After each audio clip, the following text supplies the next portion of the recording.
자, 그리고 여섯 번째, 나는 100개 사이트의 패스워드가 모두 다르다. 이거는 굉장히 중요한 겁니다. 여러분들 이 100개의 사이트를 가지고 있으면은 이 사이트를 모두 다르게 해야 돼요. 그럼 어떻게 외우느냐? 어떻게 외우는 게 중요한 게 아니라 어쨌든 다르게 해야 됩니다. 그래서 여러분들한테 힌트를 주면은 저 같은 경우는 패스워드를 3개를 갖고 있습니다. 제가 그냥 아무 때나 들어가는 이런 사이트는요, 그냥 1, 2, 3, 4라는 패스워드가 있어요. 그리고 제가 그냥 막 들어가도 되고 패스워드가 노출돼도 되고 하는 사이트 같은 거 있잖아요. 특히 뭐 이런 얘기하면 안 되는데 야동 사이트라든가 뭐 이상한 거 다운받는 사이트라든가 있잖아요. 이런 데는요, 이 패스워드를 수집해가지고 다른 사람한테 팔아먹는 게 그 사람들의 주요 수입원이에요.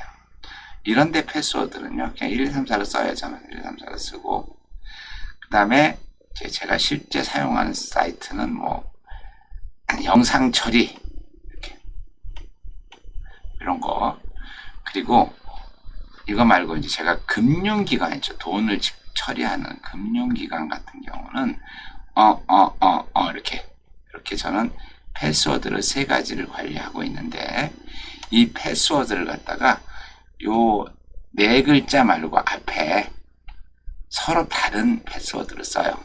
예를 들어서 네이버다 그러면 NNN 이렇게 해가지고 여기 있죠, 영상 7위.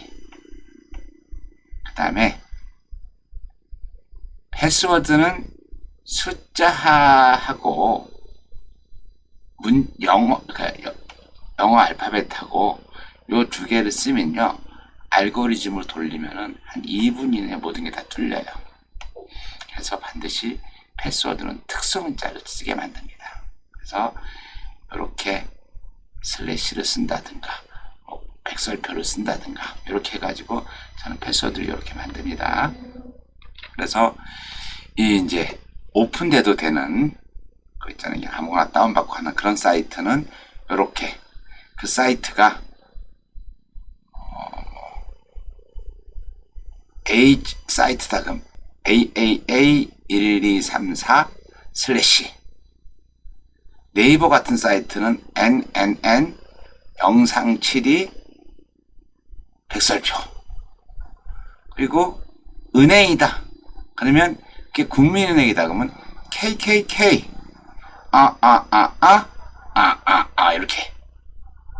이렇게 하게 되면은, 이렇게 나름대로 알고리즘을 만들어 놓게 되면은 내 패스워드는 500개가 될지 1000개가 될지 다 틀리겠죠. 그래서 그 사이트 주소만 딱 보면은 금방 알 수 있도록 하면서 패스워드는 다 다르게 만들어 놓는 거예요. 이 패스워드는 절대 같으면 안 됩니다. 그리고 여러분들 클라우드 컴퓨팅 시대는요, 컴퓨터를 키는 게 뭐예요? 키는 게 로그인 하는 거잖아요. 클라우드 컴퓨팅 환경은. 그러면은 패스워드를 같이 쓴다는 얘기는요, 정말 쉽게 다른 사람이 해킹할 수 있다는 거예요. 그래서 여러분들 다른 건 몰라도 금융 사이트만큼은요, 반드시 서로 패스워드를 다르게 해주세요. 저처럼 모든 패스워드를 다 다르게 하는 게 가장 좋고요. 그래서 이제 여러분들 컴퓨터 전공자잖아요. 컴퓨터 전공자니까 반드시 사이트마다 패스워드를 모두 다르게 만드시기를 부탁드립니다. 자, 그리고 7번째는 Alter PRT 스크린. 이거 사용한다는 학생이 한 30% 정도 되더라고요. Alter PRT 스크린은요, 여러분 같이 소프트웨어를 개발하는 사람은 매뉴얼 만들 때 꼭 필요한 겁니다. Alter 프린트 스크린은요, 우리가 윈도우 창이 여러 개 이렇게 있잖아요. 윈도우 창이 여러 개 있는데 활성화된 창을 캡처해주는 기능이에요. 그래서 여러분들 매뉴얼 만들 때 정말 많이 써요. 여러분들이 소프트웨어 개발하잖아요. 개발하는 게 중요한 게 아니라 그 개발한 거를 사용할 수 있도록 매뉴얼을 만들어야 되잖아요. 매뉴얼을 만들기 위해서는 내가 실행하고 있는 윈도우 화면을 계속 캡처를 해야 되는데, 알터 프린트 스크린은 내가 지금 활성화된 화면을 캡처하는데 너무 좋은 핫키입니다. 그리고 8번째, 컨트롤 시프트 ESC 있죠? 이거는 정말 많이 쓰셔야 돼요, 여러분들. 윈도우즈 사용할 때는. 컨트롤 시프트 ESC를 누르면은 어떻게 돼요? 이렇게 작업 관리자가 나옵니다. 여러분들이 뭔가를 실행을 했는데 이게 돌아가는지 안 돌아가는지 모르잖아요. 그때 누르는 게 이거예요. 그래서 여기에 응답 없음이라고 나오면 어떻게 돼요? 응답 없음이라고 하면 클릭한 다음에 작업 끝내기를 해주시는 거예요. 응답 없음인데도 계속 기다리고 있으면 안 되죠. 여기 앱이 돌아가는 게 응답 없음이 나온다는 얘기는 뭐예요? 그 프로그램이 렉 걸렸다는 얘기예요. 렉이 걸렸으면 어떻게 해야 돼요? 빨리 종료하고 다시 해야죠. 그래서 이렇게 여기 보면 심플하게 나오는데 자세히 누르면요 굉장히 자세하게 나옵니다. 이렇게. 그래서 이 윈도우즈 사용하는 사람들은 컨트롤 시프트 ESC를 늘 사용하셔야 됩니다. 자, 그리고 윈도우즈 플러스 마이너스 이거 한번 써보셨어요? 여러분들 써보시면 아는 건데, 한 모니터에 화면을 4개까지 띄울 수 있는 기능입니다. 제가 지금 이 화면을 캡처해야 되기 때문에 지금 실습은 못 하겠는데, 하여튼 여러분들 한 번씩 해보세요. 윈도우 누른 상태에서 좌측 화살표, 우측 화살표, 위에 화살표, 아래 화살표. 그리고 제일 마지막에 우리 멀티미디어 시대잖아요. 멀티미디어 시대인데 최소한 이미지 파일이 어떻게 작동하는지에 대해서는 여러분들이 좀 아셔야 돼요. 한 친구만 정확하게 아주 명확하게 답을 줬더라고요. 이 JPG 파일은 손실 압축 방식이다.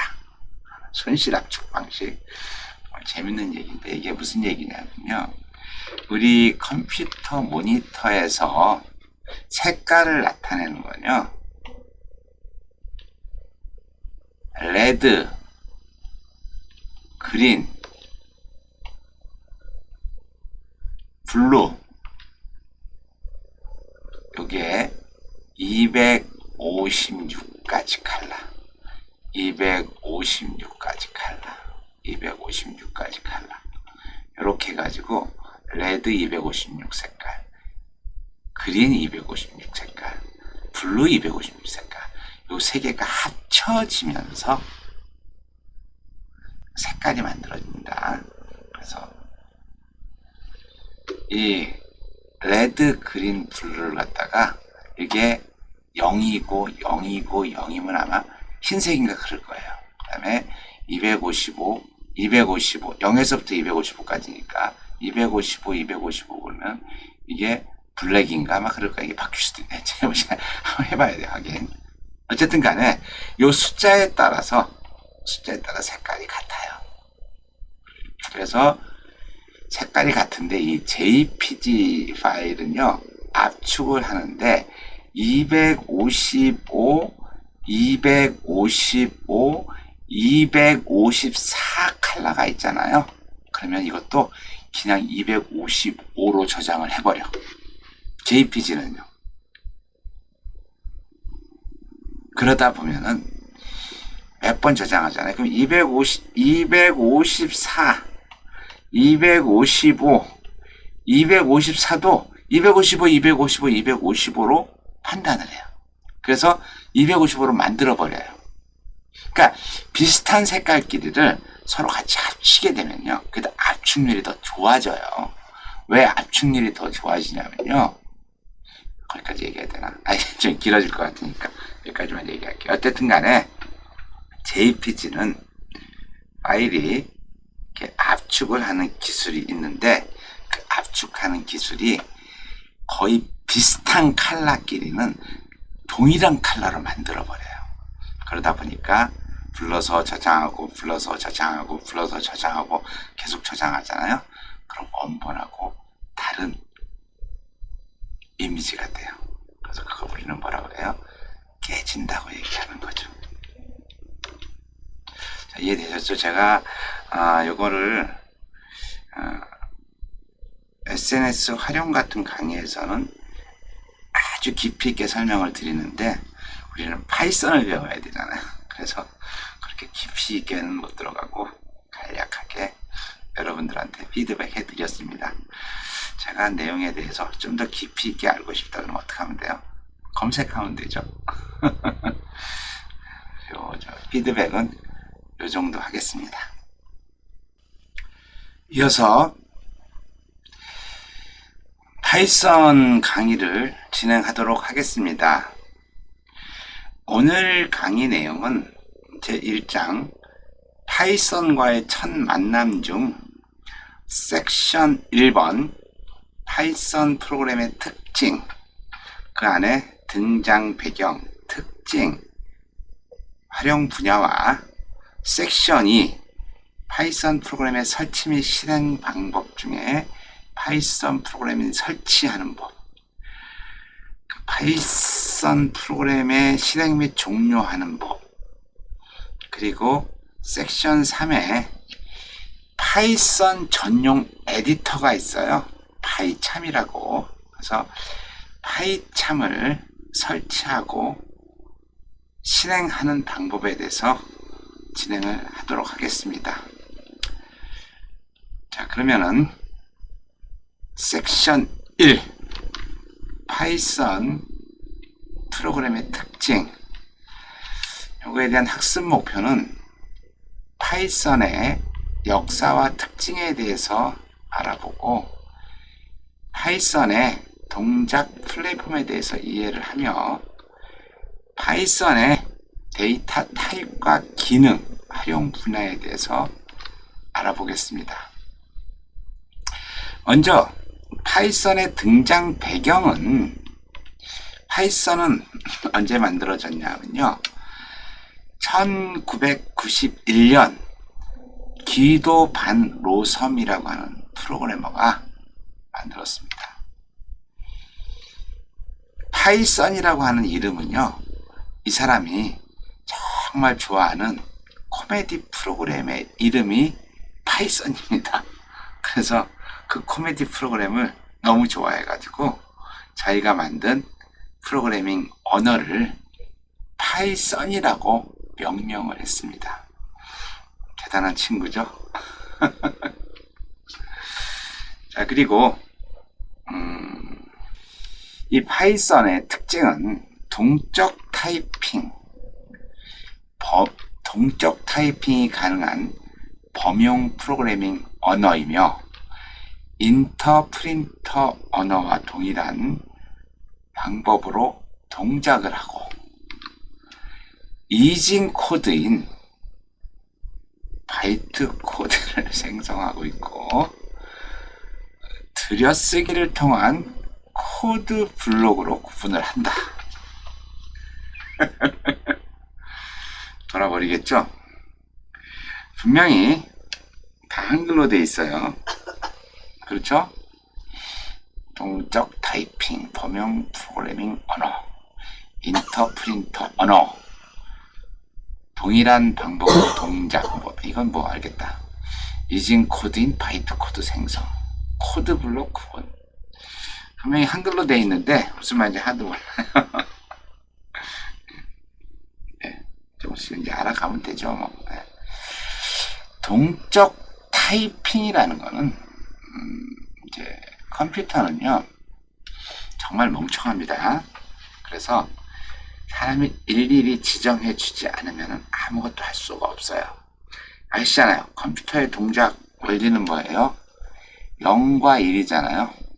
0은 전원이 꺼진 거고 1은 전원이 들어온 거고 그 0과 1을 가지고 조합을 해서 글자도 만들고 그림도 만들고 계산도 하고 하는 거잖아요. 근데 이 멍청한 컴퓨터는요, 프로그래머가 내가 변수를 선언할 때, 변수 있죠, 변수. 변수를 선언할 때 이게 숫자인지, 숫자도 소수점이 안 들어가는 정수인지, 실수인지 소수점이 들어가는 문자인지, 아니면은 true와 false를 알려주는 불리한인지, 이런 것들을 다 지정해야만 돼요. 기존의 프로그래밍 언어들은요, 다 그랬어요. 그러니까 변수를 선언할 때 미리미리 다 이 변수에 대한 타입을 다 사전에 지정을 해야 돼요. 그런데 파이썬은 이렇게 이제 사전에 미리 지정하는 걸 정적 타입이라 그래요. 정적 타입.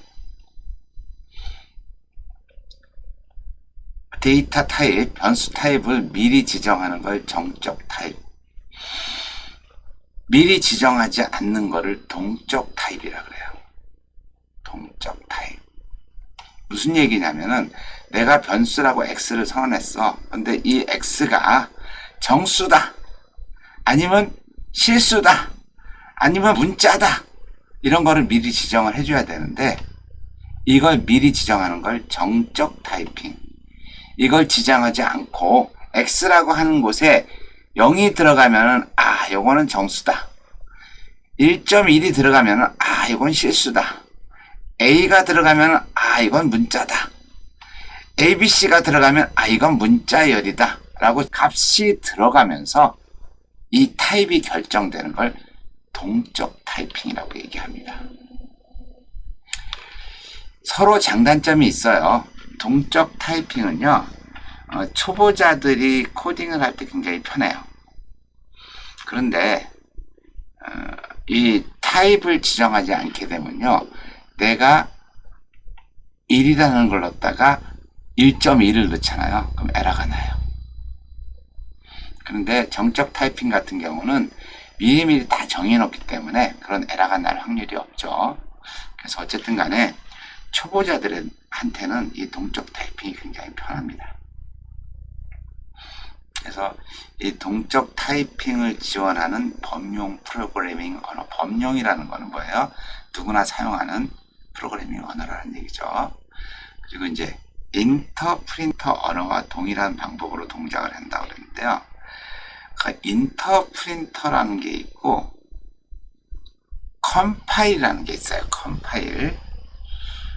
그래서 이 컴파일은요, 내가 코딩을 할 때 컴퓨터는요 0과 1만 알아듣잖아요. 근데 01, 01, 01 이렇게 써 있으면은 사람이 이걸 가지고 코딩은 못 하잖아요. 사람은 하이 레벨 랭귀지 그래가지고 우리가 알아들을 수 있는 0 문자 가지고 코딩을 해. 영어로 코딩을 하는데, 그걸 갖다가 이렇게 기계어로 바꿔주는 과정이 두 가지가 있는데, 전체를 한꺼번에 확 바꿔주는 거를 컴파일이라고 얘기하고, 한 줄 한 줄 내가 입력할 때마다 그렇게 바꿔주는 거를 인터프리터라고 얘기해요.